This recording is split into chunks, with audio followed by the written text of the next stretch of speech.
welcome to our second episode of the Indian Formula One Grand Prix special, Overdrive on Track. Now, as most of you are already aware, the world champion for this season was decided last weekend at the Buddh International Circuit. Sebastian Vettel has been crowned the youngest quadruple world champion in the history of the sport, and Red Bull have won their fourth consecutive constructors title right here at the BIC. And this is how it all happened. It all began when the third edition of the Indian Grand Prix was in the media for all the wrong reasons. Between the doubters and the enthusiasts, the resilient JP Group was working hard to ensure that the Buddh International Circuit hosted a hat-trick of flawless Grand Prix. There were certainties that needed mathematical validation. If Sebastian Vettel lost no more than 15 points from his lead to Fernando Alonso, and Red Bull no more than 19 points from their lead to Ferrari and Mercedes, at the end of the race, India would witness a double coronation.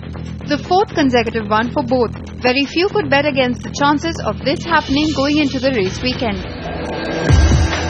Friday's 2 practice session and Saturday's FP3 confirmed this further, as Vettel and his Red Bull looked unmatched in pace and consistency.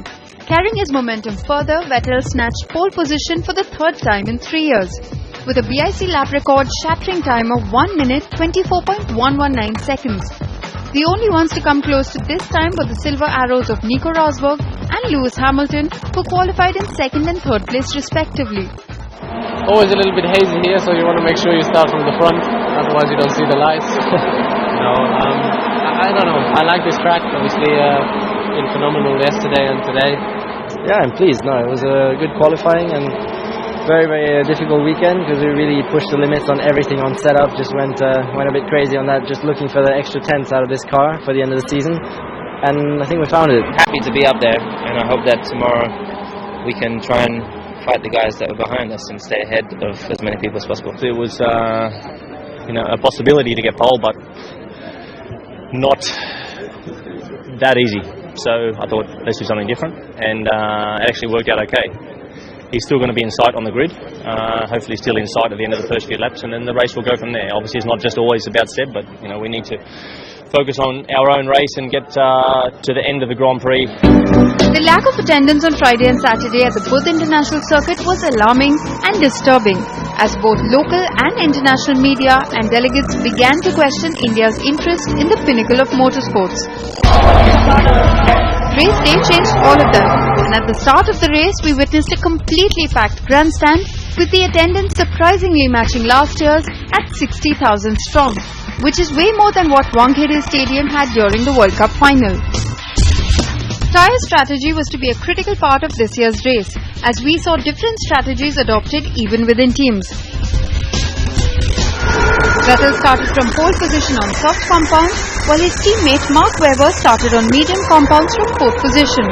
This meant that after storming off to a blistering start, Vettel pitted at the end of the first lap itself to change to more durable mediums.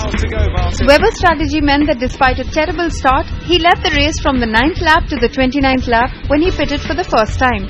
For a while it looked like the Aussie's day, but an alternator failure put an end to his final Formula One campaign in India on the 40th lap. I felt already some problems with the gearbox, and then I told the guys about that, and then they thought it would clear, but then it looks like it's just come back very, very quickly. Sebastian Vettel regained the race lead on the 29th lap, and from there on drove a spectacularly flawless race all the way to the checkered flag, sealing his 4th consecutive championship title in style. His post-race shenanigans earned him a fine of €25,000, but that was a small price to pay for the well-deserved celebrations for one of the greats of all times.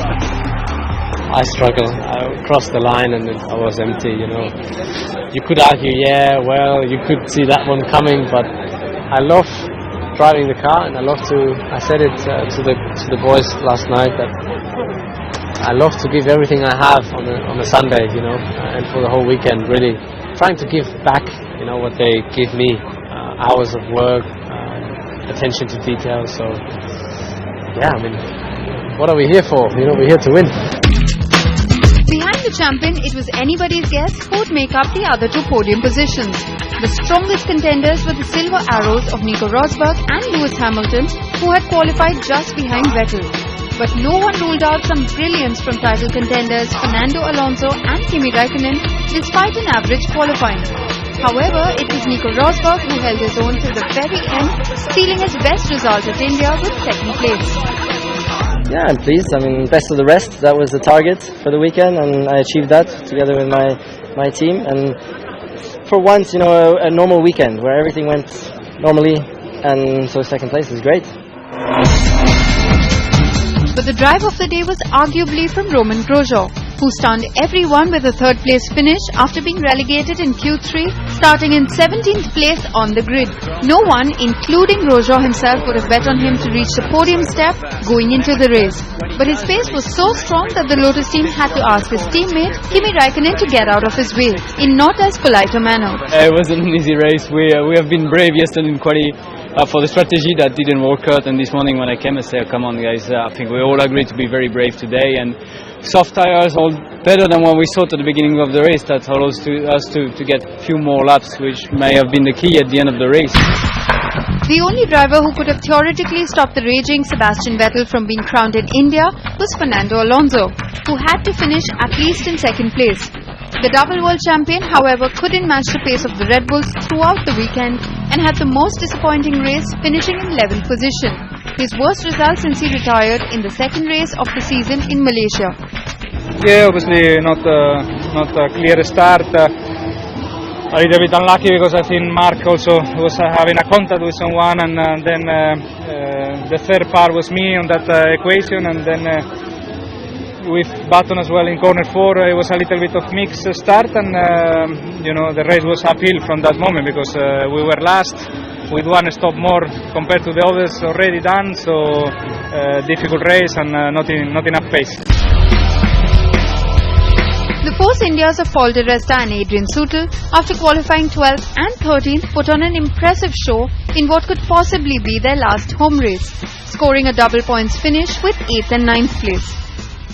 We done what we could, and I think damage limitation going away. I think hopefully our shareholders will be happy with some points in both cars, given where we are, and a week to recover and head into Abu Dhabi hopefully a bit stronger. Well, here's a quick trivia for all you Red Bull fans out there. For the past 2 years, Sebastian Vettel has led all of the 120 laps here at the Buddh International Circuit. But last race weekend, we saw his teammate Mark Webber break that streak by leading 20 of those laps. On that note, let's take a quick break here on Overdrive on Track. But coming back on the other side, we tell you what to expect from the 2014 racing season.